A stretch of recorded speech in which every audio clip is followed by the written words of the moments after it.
உங்கள் அனைவரின் மீதும் சாந்தியும் சமாதானமும் உண்டாவதாக. நபிகளார் காலத்தில் இஸ்லாம் அரேபியாவில் கொஞ்சம் கொஞ்சமாக கால்பதிக்க துவங்கியது. பின்னர் கிழக்கிலும் மேற்கிலும் ஒரு பிரம்மாண்டமான வளர்ச்சியை கண்டது இஸ்லாம்.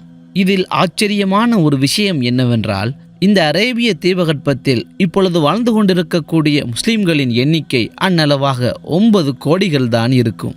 ஆனால் அரேபியாவில் இருந்து 7500 கிலோமீட்டர்களுக்கு அப்பால் இருக்கக்கூடிய ஒரு நாட்டின் சனத்தொகையோ 27 கோடிகளுக்கு மேல் இருக்கிறது. அந்த நாடுதான் இந்தோனேஷியா. இந்த இந்தோனேஷியாவும் மலேசியாவும் அதை சுற்றியுள்ள பகுதிகளும் எப்படி இஸ்லாத்தை ஏற்றது?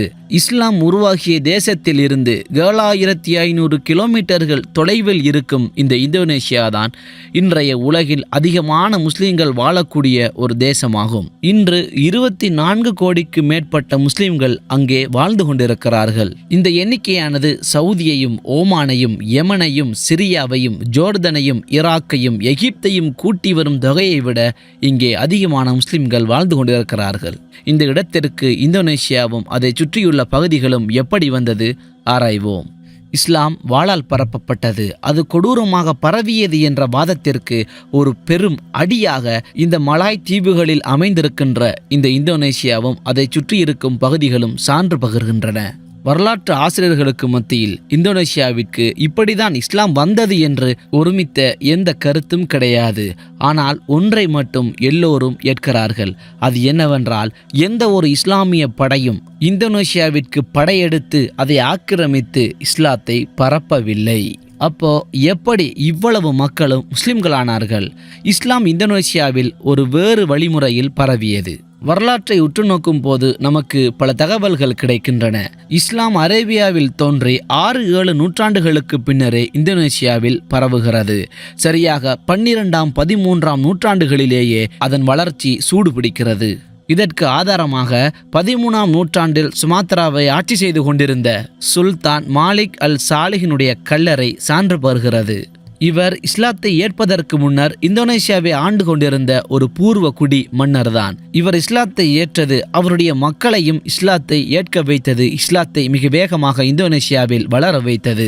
மாலிக் அல் சாலிஹ் என்ற பெயர் மாற்றம் செய்த இவர் இஸ்லாமிய ஆட்சியின் மீது இருந்த அன்பால் அவர்கள் பயன்படுத்துகிற ஆட்சி தலைமையின் பெயரான சுல்தான் என்றதையும் இணைத்து கொண்டார். இதில் ஒரு ஆச்சரியம் என்னவென்றால், இவருடைய கல்லறையில் இருக்கக்கூடிய வேலைப்பாடுகளையும் செதுக்கல்களையும் நீங்கள் அவதானித்தால் குஜராத்தில் இருக்கும் வேலைப்பாடுகளுக்கு ஒத்தது போல் இருப்பதை உங்களால் அவதானிக்க முடியும்.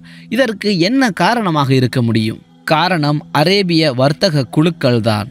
வர்த்தகத்தில் அரபுகள் எந்த அளவுக்கு புகழ் பெற்றவர்கள் என்பதில் மாற்று கருத்து இல்லை. வர்த்தகத்தில் லாபம் ஈட்டுவதற்காக எப்படிப்பட்ட கஷ்டமான பிரயாணங்களையும் கூட கடல் வழியாகவோ தரை வழியாகவோ செய்யக்கூடியவர்கள். நீங்கள் அறிந்த ஒரு விஷயம், இந்த சில்க் ரோட் பட்டுப்பாதை எனப்படக்கூடிய இந்த பாதை சைனாவிலிருந்து துருக்கியினுடைய கான்ஸ்டாந்தினோபிள் வரை செல்லும். இதற்கு 2 வழியாக செல்ல முடியும். ஒன்று சைனா வழியாக செல்லும் தரைவழி, மற்றொன்று செங்கடல் வழியாக வந்து இந்து சமுத்திரத்தினுள் நுழைந்து இந்தோனேஷியாவினூடாக சைனா வரை செல்லும்.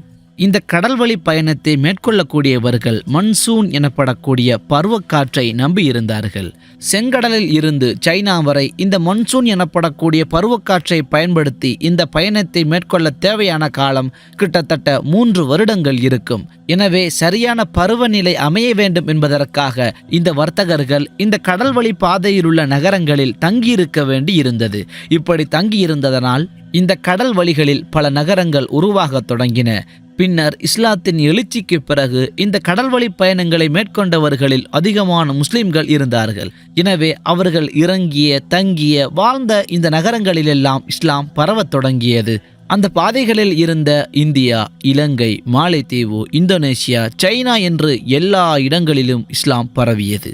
குறிப்பாக சைனாவின் குவாங்ஜோவிலும் தரையிறங்கிய வர்த்தகர்கள் அங்குள்ள மக்களை திருமணம் செய்து கொண்டு த ஹுய் எனப்படக்கூடிய முஸ்லிம் சமுதாய மக்களை உருவாக்கியிருந்தார்கள்.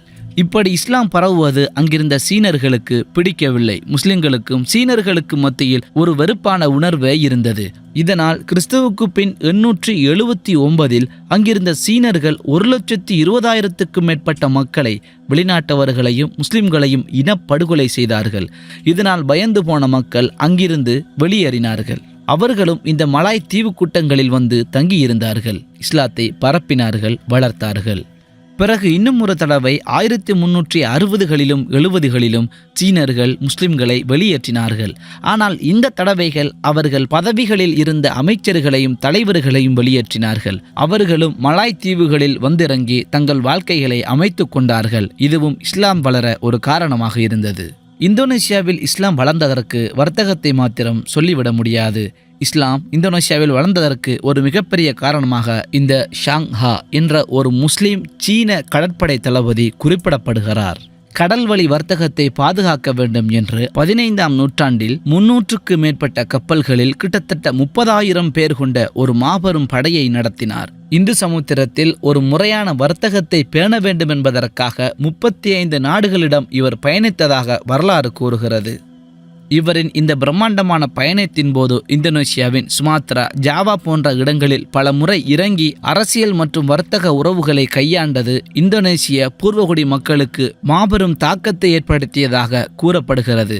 வரலாற்றில் இஸ்லாம் இந்தோனேசியாவில் பரவுவதற்கு மிகப்பெரிய ஒரு காரணமாக இவரும் இருக்கலாம் என்று பலர் கூறுகிறார்கள். இவைகளெல்லாம் எல்லா நாடுகளிலும் நடந்ததுதான். வர்த்தகம் இஸ்லாம் பரவ ஓரளவுதான் உதவி செய்யும். ஆனால் பல கோடிக்கணக்கான மக்கள் விரைவாக இஸ்லாத்தை ஏற்றதற்கு என்ன காரணம் என்பதை இவை விளக்கவில்லை. அதற்கான காரணம் பொருளாதாரம் மற்றும் சமூக உரிமைதான். இஸ்லாம் இந்தோனேசியாவில் வந்திறங்கிய போது அங்கே ஆளும் மதங்களாக புத்த சமயமும் இந்து சமயமும் தான் இருந்தது. அங்கிருந்த மக்கள் பல தீவு கூட்டங்களில் இருந்ததனால் அதனுடைய பல நிலங்களில் எந்த பயிர்ச்செய்கையும் செய்ய முடியவில்லை. எனவே இந்தோனேசிய மக்களிடம் பயிர்ச்செய்கை, தானிய உற்பத்தி என்பன குறைவாக இருந்தது. இதனால் இவர்கள் தென்னாசியாவினதும் தென்கிழக்கு ஆசியாவினதும் வர்த்தக பொருட்களை நம்ப வேண்டியிருந்தது. குறிப்பாக இந்தியா, மியான்மர் போன்ற நாடுகளிடம் இருந்து அரிசி போன்ற தானியங்களை இறக்குமதி செய்ய வேண்டியிருந்தது. இதற்காக ஆதிக்க நாடுகளுக்கு கப்பம் கட்ட வேண்டி இருந்தது. அது மட்டுமல்ல, இந்துக்களினதும் பௌத்தர்களினதும் சமூக கோட்பாடுகள் இந்தோனேசியாவின் மீது திணிக்கப்பட்டு இருந்தது. இந்தியாவில் எப்படி சாதி கோட்பாடுகள் இருக்கிறதோ அப்படியே சமூகத்தில் மனிதர்களுக்கிடையில் உயர்வு தாழ்வுகள் திணிக்கப்பட்டு இருந்தது. இந்த சாதிய அடிமைவாதம் இந்தோனேசியாவில் ஆகம ஹிந்து தர்மா என்று அழைக்கப்பட்டது. 16ஆம் நூற்றாண்டுக்கு முன்னர் இஸ்லாம் முழுமையாக இந்தோனேசியாவில் தலை தூக்குவதற்கு முன்னர் இந்த சாதிய கோட்பாடுகளால் இந்தோனேசிய மக்கள் கடும் இன்னல்களுக்கு ஆளானார்கள் என்று வரலாற்றாசிரியர்கள் கூறுகிறார்கள். எனவே உயரிய பொருளாதாரமும் சமூக உரிமையும் பெற வேண்டும் என்று காத்து கொண்டிருந்த இந்தோனேசிய பூர்வ குடிகளுக்கு இந்து பௌத்தத்தை விட இஸ்லாம் ஒரு இனிப்பு கனியாக தென்பட்டது. எனவே இந்தோனேசியர்கள் அரசியல் மற்றும் சமூக ரீதியாக முஸ்லிம்களிடம் நெருக்கமான உறவை பேண வேண்டும் என்று எண்ணியவர்கள் இஸ்லாத்தை தழுவ தொடங்கினார்கள். ஏன் தழுவக்கூடாது? இது அந்த மக்களுக்கு கடல் வழி வர்த்தகத்தின் கதவை திறந்து விட்டதோடு சமூக உரிமையையும் வழங்கியது. எனவே இப்படி ஆரம்பித்தது சாறை சாறையாக, தீவு தீவாக, மன்னர் மன்னர்களாக அவர்களின் கூட்டத்தோடு இஸ்லாத்தை ஏற்கத் தொடங்கினார்கள். 14ஆம் நூற்றாண்டில் இந்து புத்த அரசாக இருந்த மாஜாபாஹித் சாம்ராஜ்யத்தின் அரச உறுப்பினர்கள் இஸ்லாத்தை ஏற்றுக்கொண்டார்கள். இதனால்தான் இஸ்லாம் இந்தோனேசியாவில் ஒரு பிரம்மாண்டமான ஒரு வளர்ச்சியை கண்டது. இந்தோனேசியர்கள் இஸ்லாத்தை ஏற்றது வெறும் பொருளாதாரத்திற்காகவும் சமூக உரிமைக்காகவும் மட்டுமல்ல. அவர்கள் இஸ்லாத்தை தங்களுடைய வாழ்வியல் நடைமுறையாகவே மாற்றிக்கொண்டார்கள்.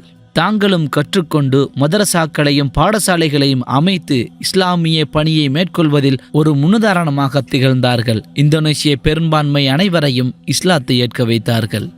இதில் இன்னொரு முக்கியமான ஒரு நிகழ்வு என்னவென்றால், இஸ்லாத்திற்கு பிறகு இந்தோனேசியாவில் வந்திறங்கிய டச்சுகளும் போர்த்துகேயர்களும் கிறிஸ்தவத்தை அங்கே பரப்பத் தொடங்கினார்கள்.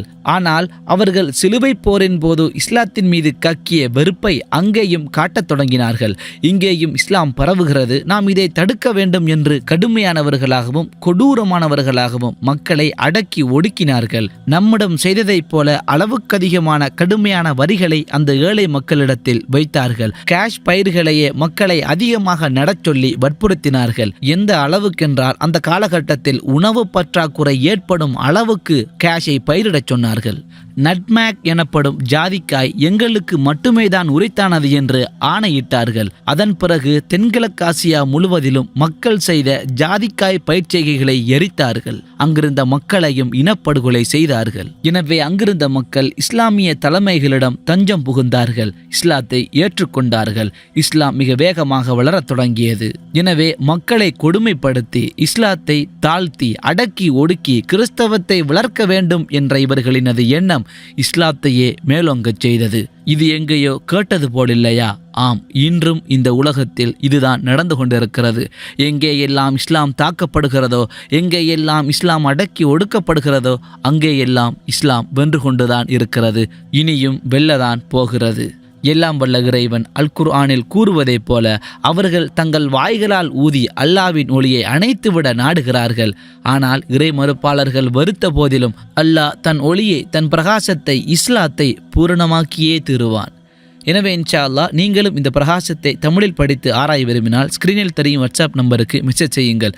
இலவசமாக அல் குர்ஆனை பெற்றுக்கொள்ளலாம். நம்முடைய இந்த தாவா முயற்சிகளுக்கு நீங்கள் சப்போர்ட் செய்ய விரும்பினால் பை மீ காஃபி அல்லது இந்த யூடியூப் சேனலில் இணைவதன் மூலம் சப்போர்ட் செய்ய முடியும். எனவே இன்ஷா அல்லாஹ் உங்களை அடுத்த வீடியோவில் சந்திக்கும் வரை பாரக்கல்லாஹு லி வலக்கும். அஸ்ஸலாமு அலைக்கும் வரஹ்மத்துல்லாஹி வபரகாத்துஹு.